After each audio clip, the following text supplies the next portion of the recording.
When I was about 6 years old, my dad became a pastor.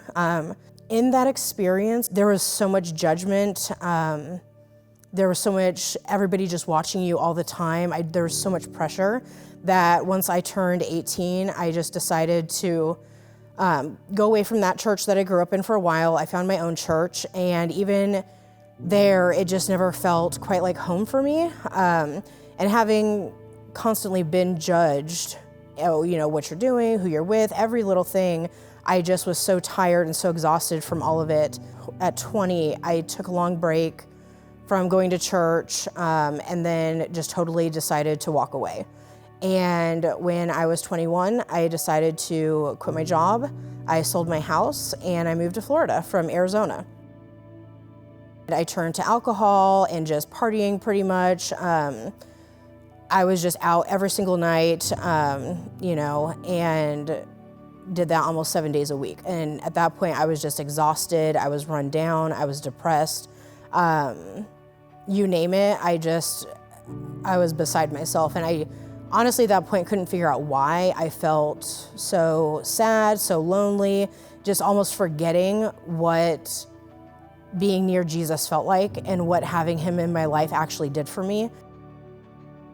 So fast forward a couple years into Florida, and I have my first daughter, Phoebe. And while pregnant, I ended up losing 85 pounds, and we couldn't figure out why. So she was about 2 months old, and I was in my apartment by myself. I wasn't getting any help from her dad. He was out drinking, partying. I wasn't eating at that point. I was crawling around my apartment on my hands and feet, and I just didn't have any strength to hardly take care of her. And I was holding her, and I realized I was about to pass out. So I laid her on the ground and I passed out. And I don't know for how long. And when I woke up, I decided I need to call the doctor and figure out what's going on. So they took me into the ER and gave me a chest x-ray. And it was that day that I figured out that I had 150 lymph nodes in my chest. And a week later, we found out I had stage 4 Hodgkin's lymphoma. 6 months after my last chemo, I decided to move up here to Washington. And so I spent almost about 2 years here by myself with my daughter, and just felt completely, utterly alone and depressed, and had my first panic attack where I, again, almost completely blacked out for about an hour to 2 hours. And that's when I decided things needed to change.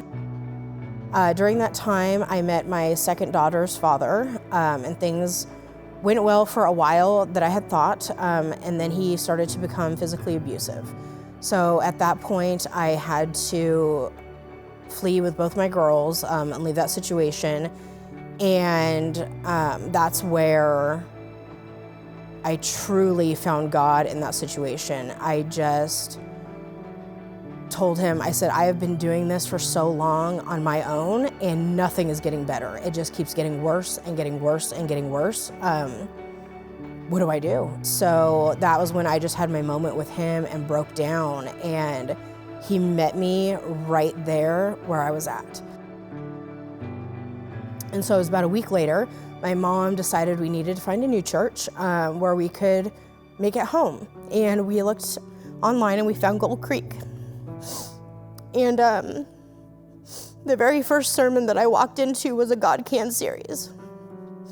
And I just knew that this was my place. I just knew that this is where he was calling me to be, and that he was calling me to change, calling me to let go of the past, calling me to let go of unforgiveness, of all my shame of my past, of everything that I had done, and that it was okay, and that he had paid for it, and that he loved me no matter what. It's taken me 25 years to really come to terms and forgive someone in my life that I've been holding on to unforgiveness for my entire life. And he's finally released that for me. And he's truly just shown me that he can turn our pain into our purpose, and he can take all of our trials and build a testimony. And the more unworthy that you feel, the more he wants to use you.